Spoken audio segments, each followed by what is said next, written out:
Hey guys, and welcome to another postpartum meal prep video. I'm gonna give you 3 different breakfasts that you can freeze and have ready to go for those busy, tired postpartum days once baby arrives. So let's hop right in and let me show you some of these recipes.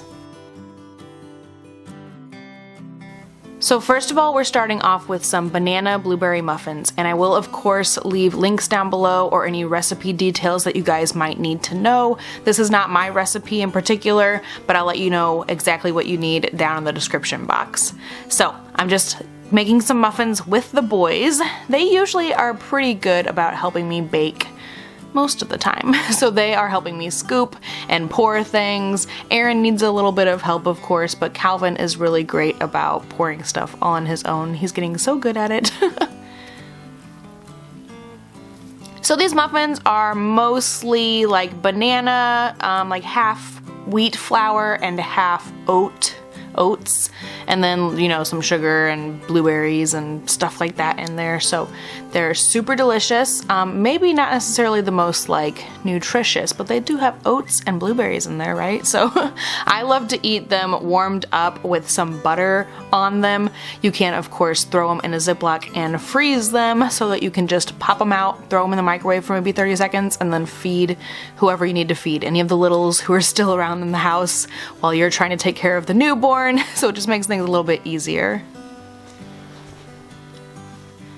The next thing is a cinnamon babka loaf bread, and I also show you guys how to make a chocolate one as well. So it's either like a big giant cinnamon roll or a big giant like chocolate roll.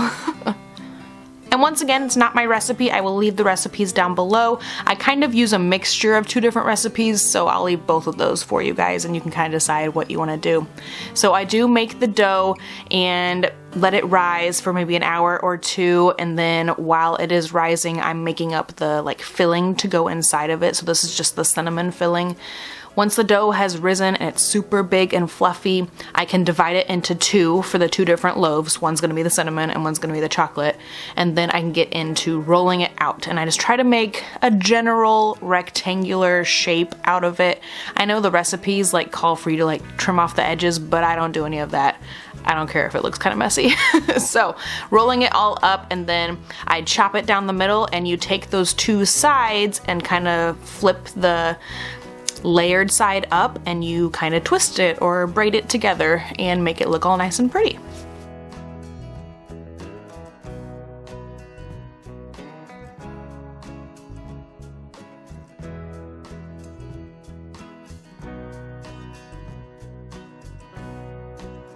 Then I kind of squish it up together a little bit just so I can kind of get my hands around it and throw it into a little greased loaf pan. And then you want that to rise as well. And I let these rise in the fridge overnight before throwing them in the oven in the morning. Here I'm showing you how to make the chocolate filling. I just add enough milk to kind of get it to the nice consistency where it's like actually spreadable, like an icing kind of consistency. Like I said, I have these 2 recipes that I'll show you guys, but I kind of wing it sometimes. So this time I just squished it up a little bit and made it a little bit easier to cut it, and then I threw it in the little pan as well, greased as well, and let it go overnight. In the morning I took the little foils off of the top, put the oven at 350, and threw them in there for like 35 minutes or so, and they were super big and fluffy and extra delicious once they came out. So I do like to put some toppings, some little sugary icing toppings. So this is just like a simple syrup. It's just equal parts sugar and water, and that's for the chocolate loaf. And then for the cinnamon loaf, I make like a little standard icing. So it's just powdered sugar, vanilla flavoring, and then enough water, or enough milk. You can use water too. Enough milk to make it a nice little consistency. I actually made it a little bit too watery this time. You'll see that when I pour it on. So these are maybe not as quick and easy as the blueberry muffins, which you can just like take immediately out of the freezer and heat them up in the microwave or whatever. This you kind of have to have a little bit more thought ahead of time. You might take them out of the freezer the night before and then throw them in the oven in the morning to kind of heat them up, maybe 15-20 minutes or so. And I would recommend, if you are going to be freezing these, to not put the icings on top until after you heat them back up when you're ready to actually eat them. But I will leave more information in the description about how to actually reheat and eat these items later if you have frozen them.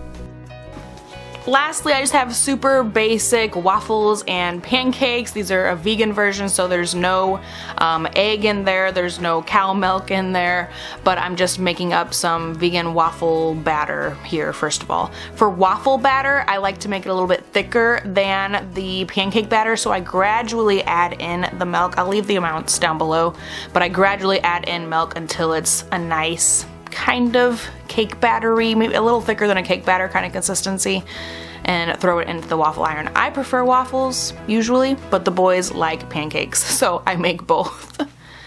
And if you are going to freeze them, I would totally recommend just breaking up your little waffle pieces to make it a little bit easier to feed the kiddos. For pancakes, my boys love chocolate chips, so these ones actually have white chocolate and chocolate chips in there, and they're super easy to freeze. You can just wait until they cool down, put either one of them into a Ziploc bag, freeze them. And my favorite way to defrost them is to throw them in the air fryer for like 2-3 minutes, and it's perfect. I love my air fryer.